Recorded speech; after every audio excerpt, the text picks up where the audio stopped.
In this video, we'll cover a little bit about the boom end sheeting system with non-typical traveler lines placed on the transom of each hull. We'll go over the procedures necessary to build this system. The big advantage with this is the freedom of not having to pass the tiller stick around the main sheet block, which is typically on the rear beam of most catamaran sailboats. Okay, I'll try to explain the traveler system here.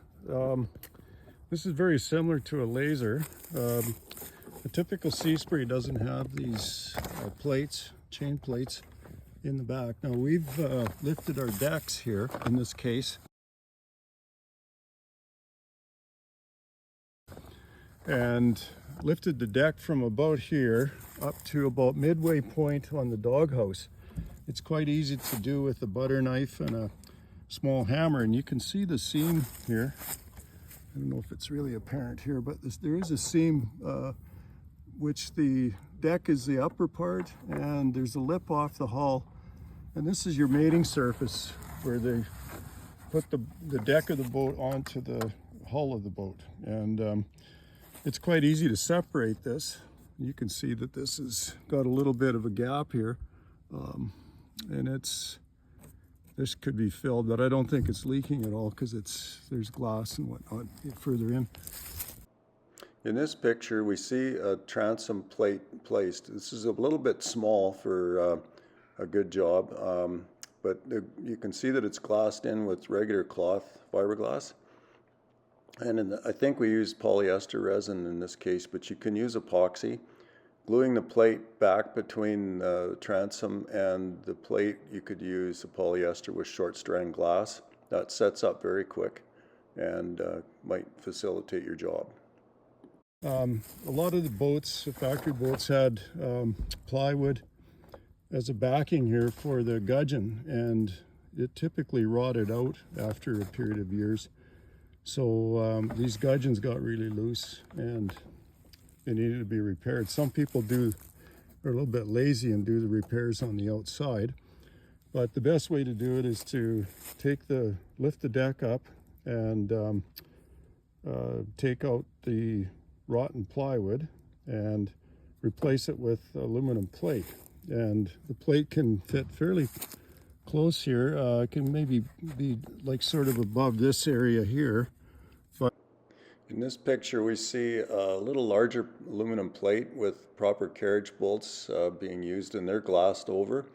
You also want to reinforce the transom corners with a bit of fiberglass cloth as well. It should come across here so that these stainless steel rivets can go through the aluminum plate. You want a fairly long rivet here.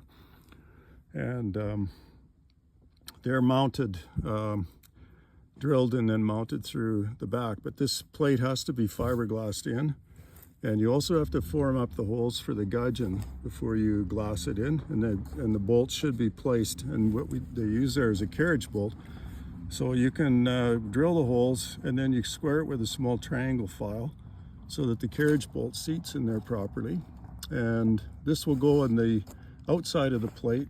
The plate will be between the bolt and the transom here. So these bolts will be loose if you don't cover them with fiberglass on the back. So once you got your plate in and you got the holes made, the carriage bolts go in, and you've glued the plate on, and you've set the carriage bolts and made sure you don't get any resin on the bolt threads. And then, of course, you have to glass over top of the bolt heads so that they stay in place, so that you can take your nuts off when you need to, if you need to take any of this stuff off.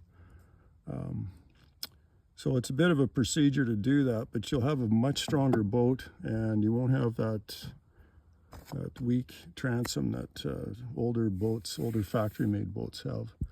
You have to kind of get used to the fact that you're going to have to tinker up and maybe try some new things that you haven't tried before. I'm going to cover a little bit more about this rudder blade downhaul system that we have.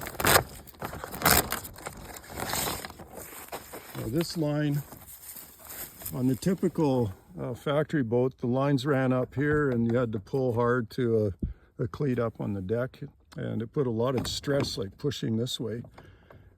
This system pulls directly down through the hull. The line comes through a water pipe, plastic water pipe, and this is a plumbing fitting with I think a brass or brass nut on the outside.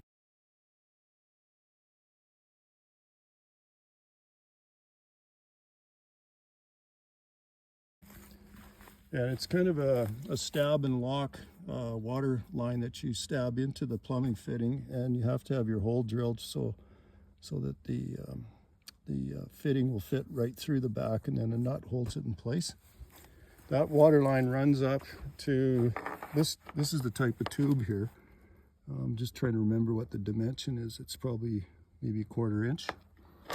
And then you got your line running through here, and that'll pull the rudder blade down. You can see it going down from there. So then you lock it into place with this cleat. You release it, and if your shock cord's nice and healthy, that one's not quite released, the rudder blade will spring up. I've added these lines for when we're not sailing to help relieve the tension on the shock cord. This one actually needs to be retension, and that can be done just by pulling the knot or the line a little bit tighter, moving that knot a little bit closer down here, and that'll tension that up enough to lift that blade properly. Okay, we also have some more non-typical things here. I'll just stop and I'll explain this in the next